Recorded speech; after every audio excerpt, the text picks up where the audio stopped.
This is chapter 36 of Laura Hillenbrand's Unbroken. In chapter 35, there's an interesting chapter because not a lot happened with Louis as far as the plot was concerned, but readers learn a lot about what it's like for these Pacific prisoners of war when they try and go back to their normal lives. A lot of them have trauma, they have PTSD, and we saw a lot of what that was doing to them. We saw Louis experience his first flashbacks. We realized that a lot of these former POWs are drinking a lot and trying to find ways to cope with their traumatic experiences. So, on that note, at the end of the chapter, Louis decided that he needed to take revenge on the bird. And so he is on this quest now. He can't run anymore. So his goal is to kill the bird. And that's where we start at chapter 36, which, if you're following along in your own book, is page 362, and it's called The Body on the Mountain. Here we go. It was the first winter after the war. An aged police officer trudged through a village high in the mountains of Japan's Nagano Prefecture, knocking on doors, asking questions, and moving on. The Ministry of Home Affairs, frustrated at the failure to track down Matsuhiro Watanabe, was renewing its effort, sending out photographs of and reports on the fugitive to every police chief in Japan. Chiefs were under orders to report twice a month on their progress. Police officers conducted searches and interrogations nearly every day. In one prefecture alone, 9,100 officers were involved in the search for him. The officer in Nagano was part of this effort. So they've been looking everywhere for the bird. Remember, they talked to his family. They tried to track him through his family with no luck. It was around noon when he reached the largest house in the village, home to a farmer and his family. Someone answered the door, and the family, thinking that he was a census taker, invited him in. Inside, the policeman found an old, portly farmer, the farmer's wife, and their live-in laborer. As the laborer prepared a plate of pickles and a cup of tea, the traditional offering to visitors, the officer pulled out a photograph of Watanabe dressed in his sergeant's uniform. Did they recognize the man? None of them did. The officer left, moving on to a neighbor. He had no idea that the fugitive he was seeking had just been standing right in front of him, holding a plate of pickles. So the bird was there as like a live-in laborer, so kind of like a servant, and the officer didn't recognize him. The bird had come to Nagano Prefecture the previous September after having fled his brother's home, then Kofu. Reaching the hot springs resort community of Manza Spa, he checked into an inn. He chose an alias, Saburo Ota, a common name unlikely to attract notice or dwell in anyone's memory. He had a mustache, which he began growing in the last days of the war. He told people that he was a refugee from Tokyo whose relatives were all dead, a story that in post-war Japan was as common as white rice. He vowed to live by two imperatives, silence and patience. Manza was a good choice, trafficked by crowds in which Watanabe could lose himself. But he soon began to think that he'd be better hiding in the prefecture's remote mountain regions. He met the old farmer and offered himself as a laborer in exchange for room and board. The farmer took him to his home in the rural village, and Watanabe settled in as a farmhand. So he's just hiding out in this rural farm area, so no one will see him. Each night, lying on a straw mat on the farmer's floor, Watanabe couldn't sleep. All over Japan, war crime suspects had been captured and were now imprisoned, awaiting trials. He'd known some of these men. They'd be tried, sentenced, some executed. He was free. On the pages on which he poured out his emotions about his plight, Watanabe wrote of feeling guilty when he thought of those soldiers. He also mulled over his behavior toward the POWs, describing himself as powerful and strict when requesting POWs to obey the rules. Am I guilty? He wrote. He didn't answer his question, but he also expressed no remorse, so he doesn't feel badly over the things that he did. Even as he wrote of his gratitude for the humanity of the farmer who had taken him in, so he's grateful for this farmer who's letting him live there, he couldn't see the parallel with himself and the helpless man who had fallen into his hands. So even as Watanabe's really not in a good situation, he's running, he's hiding, he needs somewhere to live, he doesn't see any connection between him being in a difficult situation and the prisoners. He continues to kind of just have this hatred toward them and to not feel any sort of guilt or regret over what he did. The radio in the farmer's house was off and on, and each day, Watanabe listened to reports on fugitive war crime suspects. He scanned the faces of his hosts as the stories aired, worried that they'd suspect him. The newspapers, too, were full of articles on these fugitives described as enemies of human beings. The pronouncements wounded Watanabe's feelings. It seemed to him outrageous that the Allies, who would not forgive, would oversee trials of Japanese. God alone, he felt, was qualified to judge him. I wanted to cry out, he wrote, that's not fair. So he feels like the Americans or the Allied military shouldn't be allowed to judge him because they fought against each other in the war, so they're biased. He's saying this isn't fair. The tension of living incognito or in hiding wore on him. He was especially wary or careful of the farmer's wife, whose gaze seemed to convey suspicion. Sleep came so reluctantly that he had to work himself to exhaustion to bring it on. He brooded on the question of whether or not he should surrender. One night, as the evening's fire died in the hearth, Watanabe came to the farmer and told him who he was. The farmer listened, his eyes fixed on the fire, his tongue clicking against his false teeth. People say to control your mouth or it brings evil, the farmer said. You should be careful of your speech. He said nothing else and turned away. So Watanabe is a known war criminal. He comes to this farmer and says, like, hey, this is who I am. They're hunting for me. And the farmer basically says, don't tell anyone. Keep your mouth shut or you're going to get in trouble. So the farmer knows he's there, but he's going to continue hiding the bird. As the bird hid, other men who had abused POWs were arrested, taken to Sugamo prison in Tokyo, and tried for war crimes. Roughly 5,400 Japanese were tried by the United States and other nations. Some 4,400 were convicted, including 984 given death sentences and 475 given life in prison. More than 30 Ofuna personnel were convicted and sentenced to a total of roughly 350 years in prison. The thieving cook, Tatsumi Curly Hata, was sentenced to 20 years. Masahiro Shithead Hirabashi, who'd beaten countless prisoners and killed Gaga the Duck, was given 4 years. Commander Kakuzo Ida, the mummy, was sentenced to death for contributing to the deaths of 5 captives. Also convicted was Suhara Kitamura, the quack, who had mutilated his patients, bludgeoned Harris, beaten him until he was bloody, and contributed to the deaths of 4 captives, including one who was carried from Ofuna at the war's end, hours from death, crying out quack over and over again. Kitamura was sentenced to hang. Kanami Sakaba, the Amori commander, was given a life sentence. Of the men from Nuetsu, 6 civilian guards were tried, convicted, and hanged. 7 Japanese soldiers were also convicted. 2 were hanged, 4 given life imprisonment with hard labor, and 1 given 20 years. So Hillenbrand is going through telling us about pretty much all of these officers that we learned about throughout Louis' time as a prisoner of war, and showing that there is some justice served here, right? Most of these people are found, they're convicted of war crimes, they're sentenced to prison, some are sentenced to death. But we know that the bird was the one who tormented Louis the most, and he is still hasn't been found. The police found Jimmy Sasaki, which remember he's the one who pretended to be a USC student with Louis in California, working as a liaison between the Japanese Navy and the occupying forces.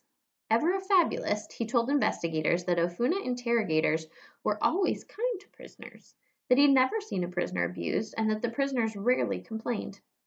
In questioning, the truth about his position at Ofuna finally emerged. He had not been the chief interrogator, bearing a rank equal to admiral that he'd claimed to be. He'd only been a low-ranking interpreter. This man of ever-shifting allegiances tried to shift them again, speaking of his debt to America and asking if someone could get him a job with the U.S. Army. Instead of a job, he received an indictment, charged with ordering the abuse of several captives, including one who'd been starved and tortured to death. Though the trial testimony seemed to raise enormous doubt as to his guilt, Sasaki was convicted and ultimately sentenced to 6 years of hard labor. And so the strange and twisting war journey of Louis' one-time friend ended in Sugamo prison, where he was a model prisoner, tending a vegetable garden and a grove of trees. Who Jimmy Sasaki really was, whether artful spy and willing instrument in Japan's machine of violence, or something more innocent, remains a mystery.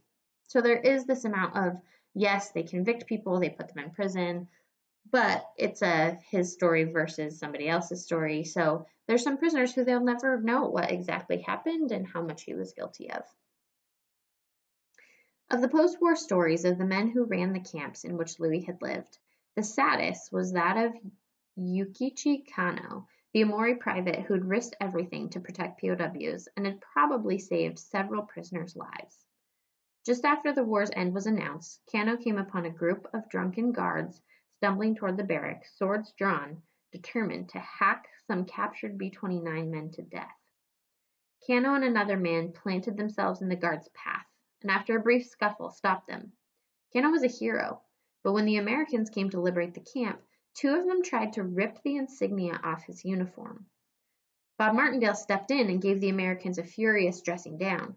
Fearing that Kano might mistakenly be accused of war crimes, Martindale and several other POW officers wrote a letter of commendation for him before they went home. It did no good. Kano was arrested and jailed as a suspected war criminal. Why he was fingered remains unclear. He was mentioned in many POW affidavits, and in every one was lauded or praised for his kindness. Perhaps the explanation was that his last name was similar to those of two vicious men, Tetsutaro Kato, an Amori official said to have killed a POW nearly to death, and Hiroaki Kono, the bird's acolyte at Nuetsu. If I am butchering these names, I apologize. I'll do my best to sound them out. Carried on. Months passed, and Kano languished in prison, frightened and humiliated, so he's wasting away in prison. He was neither charged nor questioned. He wrote a plaintive letter asking authorities to investigate him so his name could be cleared. Cross my heart, he wrote, I have not done anything wrong. In the winter of 1946, so it's a year later, Kano was finally cleared, and MacArthur ordered his release. Kano moved to Yokohama and worked for an import-export business. He missed his POW friends, but for years he didn't try to contact them.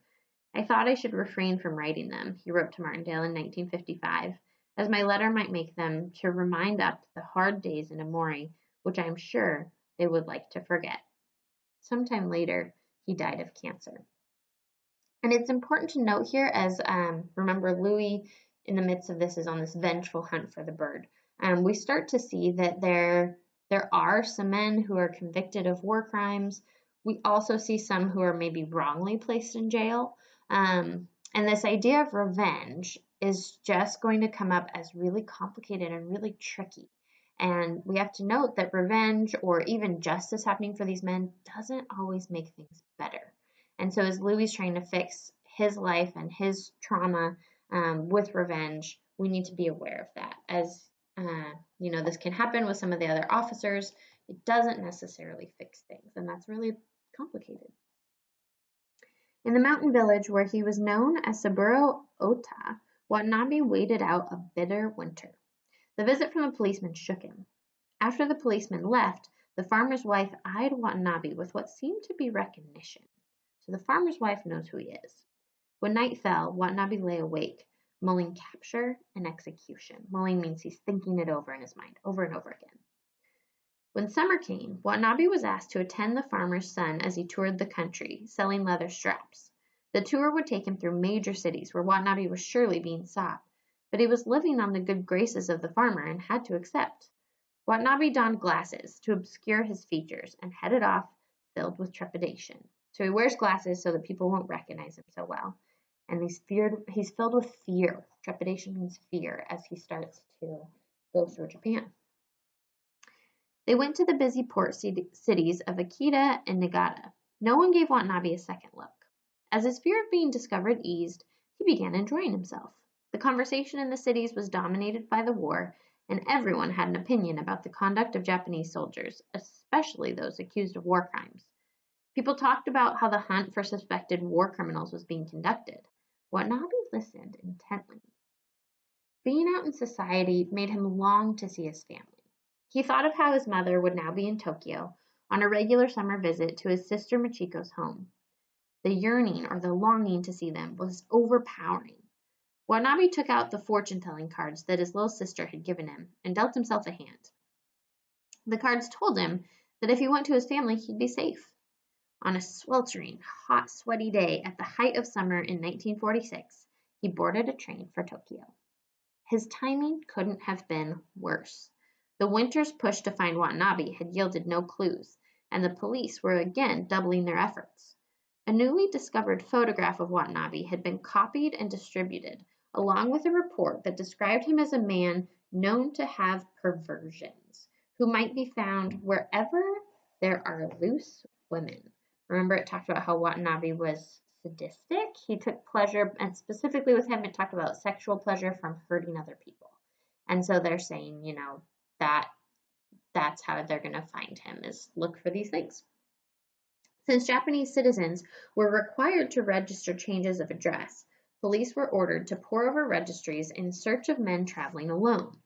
They were instructed to monitor transactions at ration boards and prowl post offices, train and bus stations, taxi stands, ferry landings, mines, black market outlets, dive hotels, and lodging houses, and any business that might attract a man fluent in French. Probably inspired by the clue that Watanabe might have committed suicide, police moved to investigate all unnatural and unusual deaths since November 1945, especially those in which the deceased person was unidentified. As a homesick Watanabe journeyed out of hiding and into Tokyo, he was walking into the manhunt. They haven't been able to find him. They're increasing their efforts to find him, and he's coming out of hiding right at the same time. Shizuka Watanabe, that's his mom, was sitting in Michiko, or the sister's house, with two of her other children when the front door swung open and in walked Matsuhiro, the bird. The room fell silent as the startled family members looked at Matsuhiro and then at one another. Matsuhiro, emotionally overwhelmed and dizzy from the midday heat, wavered, afraid he would faint. Michiko came in and saw her brother.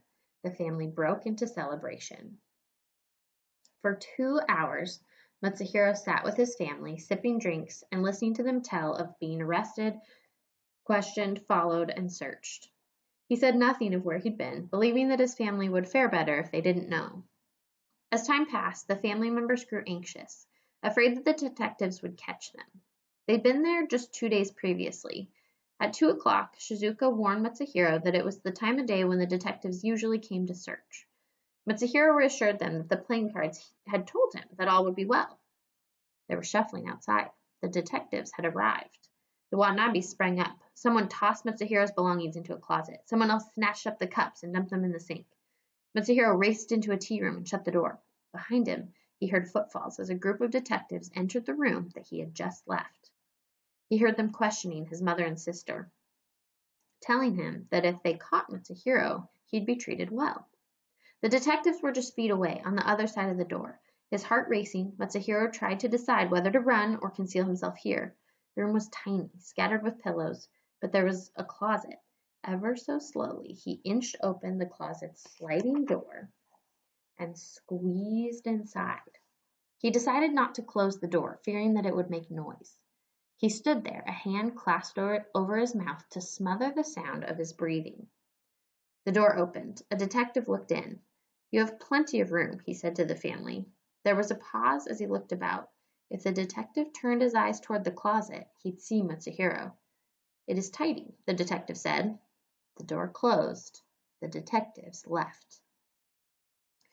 Matsuhiro had wished to stay overnight, but the close call changed his mind. He took his mother he told his mother that he'd try to see her again in 2 years. Then he left. Walking back, he wrote, "Into the lonesome world." Remember, we can know a lot of this because the bird kept a diary. He wrote down what he was thinking and what was happening. Watanabe returned to the village. The farmer's son, unable to make a go of his leather strap sales, opened a coffee shop in the village. Watanabe became his waiter. The farmer approached Watanabe with a proposition. Arranged marriage was still common in Japan, and the farmer had found a match for him. Watanabe was tempted. He was lonely and unhappy, and liked the idea of marrying. But marriage, while in his predicament, while in his situation, seemed impossible. He said no. The young woman eventually came to him. When the farmer's son fell ill, she paid him a visit, and Watanabe, curious, went in the sick room to see her. He raised the subject of the novel that the farmer's son was reading, thinking that, he wrote, if she liked books, she must understand the mind and hardship of human life. If she's a reader, she would understand some things. In his notes about the meeting, he didn't say if she possessed that understanding, but he did seem to like her and thought she would be a good housekeeper. Part of him seemed to want to fall for her, and he believed that love could save my daily life, which is kind of a strange parallel that we see to Louis and Cynthia, right? Louis just kind of grabs onto Cynthia thinking if he can marry her and be with her and fall in love, his life will be okay. It'll pull him back to normal. The woman was taken with the attractive waiter and began lingering or staying later in the coffee shop to be near him. He kept his identity secret from her. She began telling her parents about him in hopes of winning their blessing for a wedding. After brooding on her, thinking about it, Watanabe decided that he had to end the relationship. All he told her was that he had a burden which would make her unhappy. With that, he broke with the tenuous or thin strand of existence that he had created in the village. He quit his job and left. He wandered onto a stretch of the Nagano grassland along the Chikuma River and took a job as a cowherd. So he's going to work with cows. His inability to control the willful animals exasperated him, so he's super frustrated because he can't control the cows. He was despondent. He's disappointed. He's upset. At sunset, he lifted his eyes to the majestic Asama volcano, watching a ribbon of smoke unspooling from her upper reaches, the cattle grazing below. And note that Laura Hillenbrand kind of gives us this really jarring thing because we know the bird as someone who's just evil. Everything about him is awful. He's tortured prisoners. But here he is just with these cows in this nice field with this beautiful volcano in the background. And it kind of shows us this really peaceful, beautiful part of Japan next to this Japanese citizen who we know to be really terrible. In Japan's Okuchichibu Mountains stands the holy peak of Mitsumine, its sides fleeced in forest, its summit ornamented with an ancient shrine. In the fall of 1946, 2 bodies were found amid the hollows and spines of the mountain, a pistol lying with them. One was a man, the other was a woman. No one knew who they were. The police went to Shizuka Watanabe and asked her and her family to accompany them to the mountain. The Watanabes were driven up to Mitsumine and, with the help of guides, taken to the bodies. Shizuka looked down at the lifeless form of the young man. Japanese newspapers ran the sensational story. Mitsuhiro Watanabe, one of Japan's most wanted men, was dead. He and a woman, probably a lover, had killed themselves.